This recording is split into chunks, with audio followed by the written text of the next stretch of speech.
Today's video is inspired by a comment from Marty. So Marty, you know who you are. That's your real name. Okay. So today I want to talk about financial advisors. If you've listened to any of my videos on this topic, I mentioned that pre-retirement I met with 7 financial advisors. So what was I thinking? Also, you've heard me say in my videos to not go it alone. Get someone else to look at your plan. Best to talk to 2 or more. Why did I talk to 7?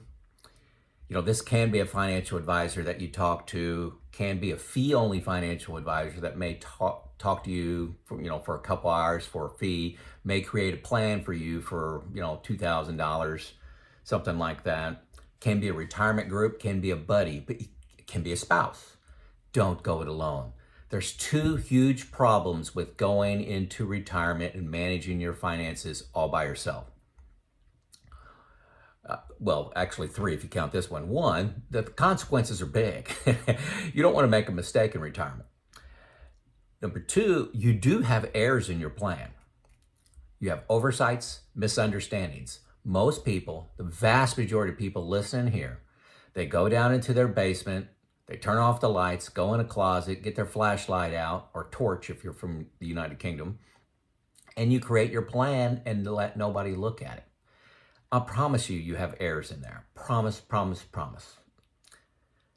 The third thing is, how are you going to keep from making emotional decisions? Now, you folks that are working, you sit there and say, gosh, I've never made emotional decisions. Why would I now? Well, wait till you stop working, okay? When the stock market goes down 40%, you say, I'm tough. This is a good time to buy. When you're retired and living off your nest egg, stock market goes down 40%, you're like, oh my gosh, I gotta hunker down. I gotta, build a moat, build a wall. I gotta do something. I gotta do something now. You need some outlet for that. And for me and for most humans, they need somebody that they can confide in. So I'm going to talk about some options here. Specifically, I'm going to focus on the financial advisor options and some things that I found out just to kind of clue you in and you make your own decision. So the question is, what possessed me to talk to 7 financial advisors? Before I go on there, my name is Joe. I've been retired for 5 years. I'm currently 59. What I'm trying to do with this channel is just share information, mistakes, good decisions I made, things I lucked into as I was going into retirement, making the decision to retire, and then now being retired for 5 years. Couple things I want to make sure you note about my channel. If you hit the more, show more, you'll see my 10 most popular videos or videos people have requested. The number 1 in there is on, what am I doing around medical? So take a look at that. There's a link, just click on it and you go. I also have playlists. So there's 6 playlists, but only really 3 that you're interested in. There's a playlist on making the decision to retire. There's a playlist on finances, and then there's a playlist on what I've learned since I've retired. So if you're trying to make the decision to retire, I handpick all the documents that go in there for making the decision to retire. Take a look at that playlist. Let's get going. So this is my answer to what possessed me to talk to 7 financial advisors. 1, I believe in experts. I'm a subject matter expert on reliability and maintenance in plants. I've talked at conferences, I've written a book, I write magazines, I've traveled around the world doing consulting in this space. That was part of my job pre-retirement. Post-retirement is what I would retire to, subject for another day. I believe experts can provide superior results in less time, avoid the pitfalls, avoid oversights, and reduce fear. Gives the organization confidence. That's what an expert typically provides when they're hired by a company. Like I said, I use this my whole professional career. There's somebody that's done this before and failed a few times. Let's learn from them. Yes, they cost money, but I always felt it was worth it. But this is not what I experienced when I tapped into the financial advisor world. So what was my experience? And what are some of my kind of stereotypes, I guess that's the right word, for the financial advisor community. One, their goal is to make you happy. They're selling you, okay? Because keep in mind, it's like you're going on a car lot. They're selling you. They're a salesperson. Number two, they will make slight challenges to your thinking. So when you come in there and you're laying out your plan, they'll kind of try to nudge you in a certain direction. But there's a lot of placating. There's a lot of like making you happy and you're smart. Where'd you get that idea? And you're really in good shape. They want you to feel that you're smart, and you're smart, especially for picking them and partnering with them. Number three, they do, all of them provided some education, some explaining, sharing of experiences. That was really common. Good stuff.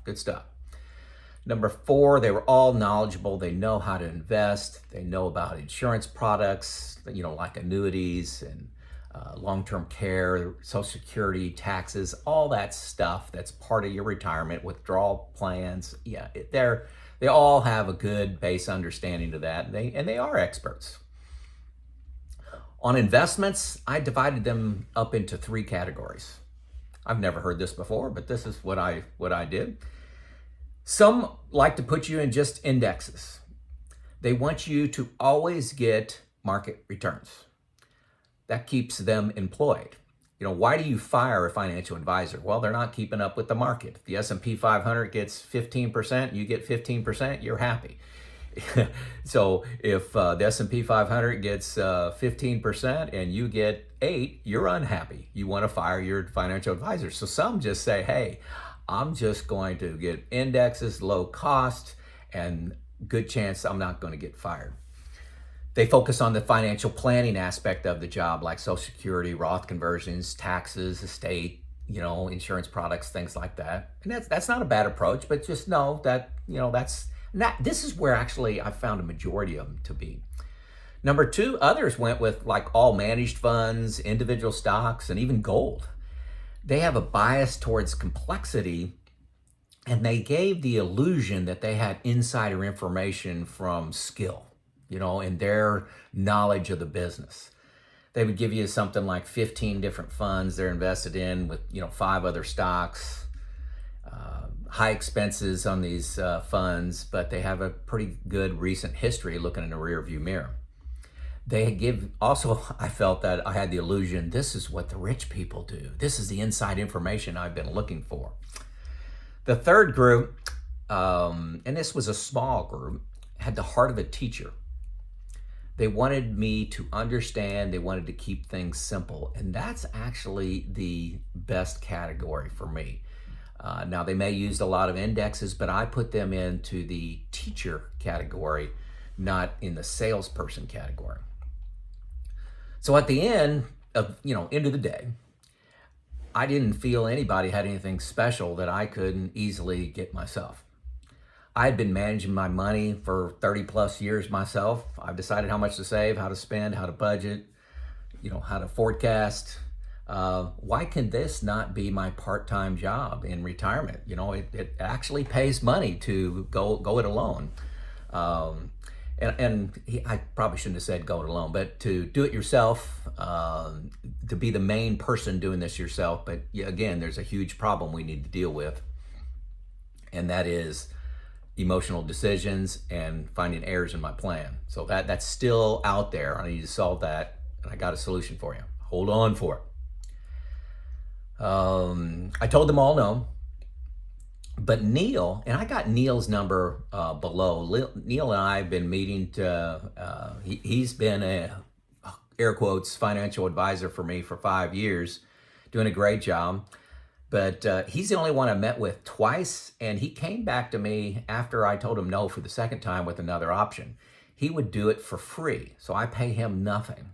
He gets some money based on the funds that I'm in. That's another video. But like I said, I like Neil a lot. He's got the heart of a teacher.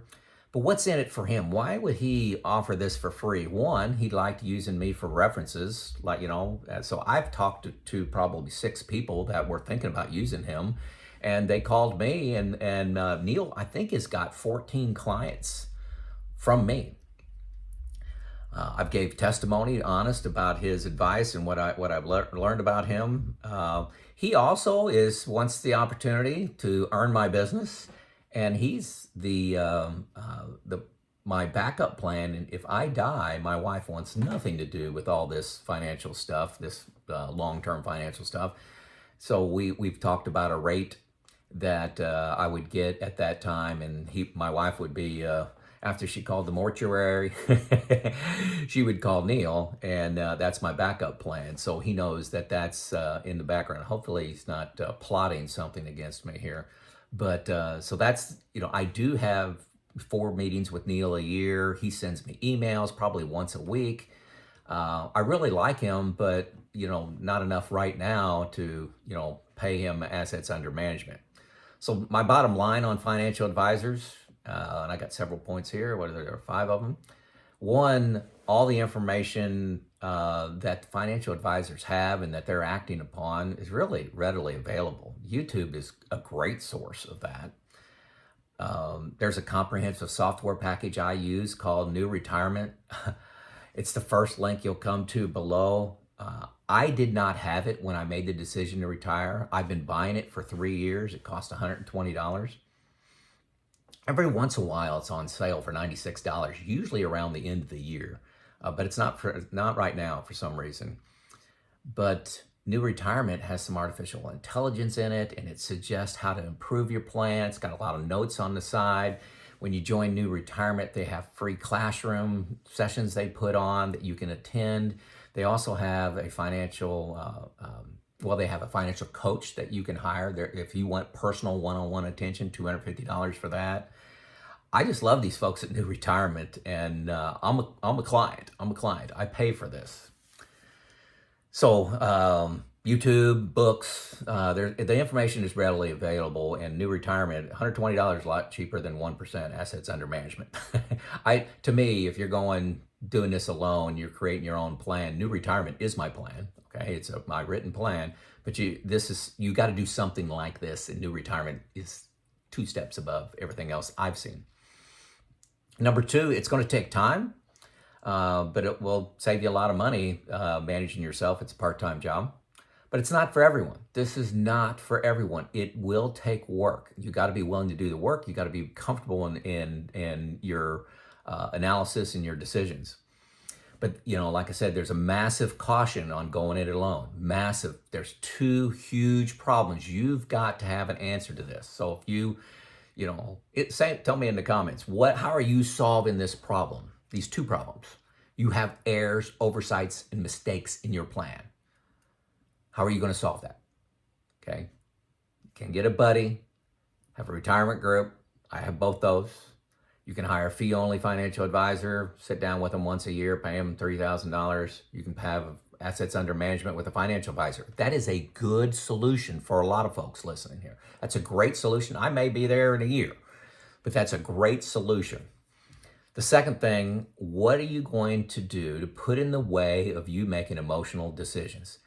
And you're sitting there rolling your eyes right now and says, I never make emotional decisions. But wait till you're retired. The market goes down. It's been down for 3 years, and you're ready to do anything to get out of the situation you're in. Who's going to talk you off the ledge? Somebody, you've got to have a name when I say that. I've got a name. I got 2 names. 3 names. I got 3 names of people that know my plan very well, almost as well as I do. Number 4, most people keep their financials to themselves. And folks, you got to get past that. That's uncomfortable, especially here in the U.S. I think it's probably a global thing, but uncomfortable talking about your financials. But everybody's got the same problem, just needs somebody to break out and say, hey, can I share with you? You share with me, and I trust you.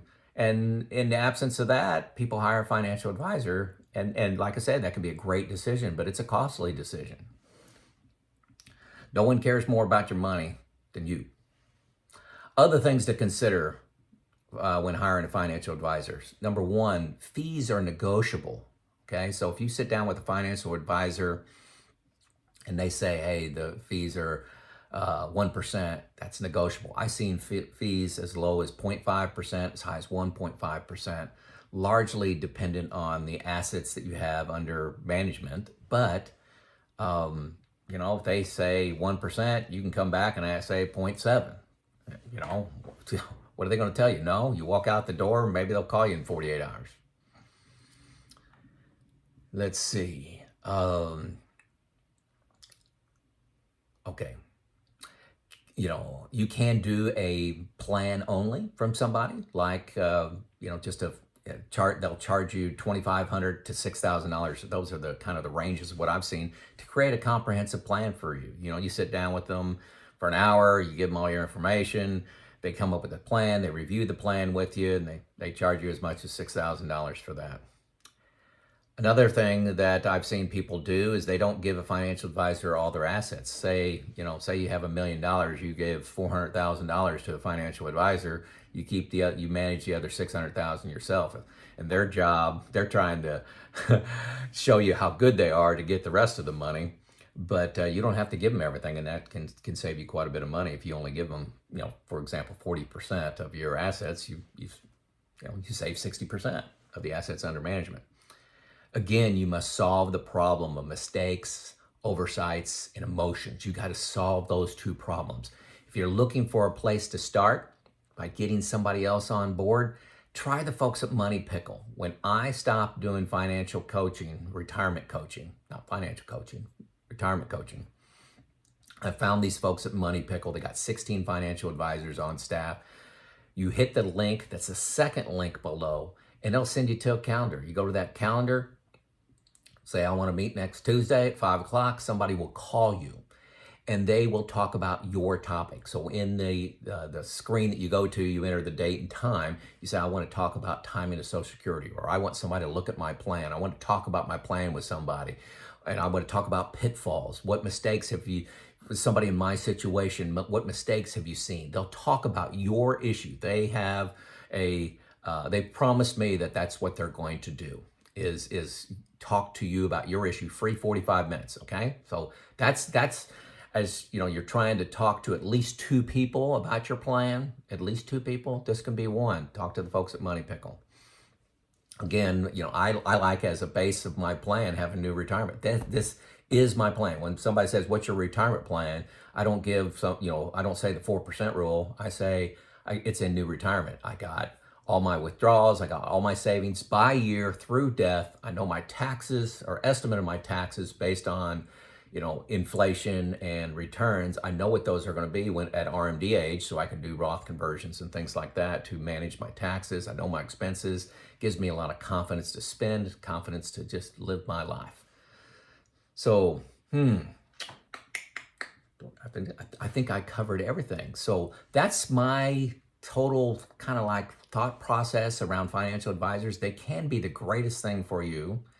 They do cost money, and you can do it yourself as long as you solve the 2 problems I talked about: emotional decisions and who's going to find your mistakes in your plan. And you don't want life to find the mistakes in your plan.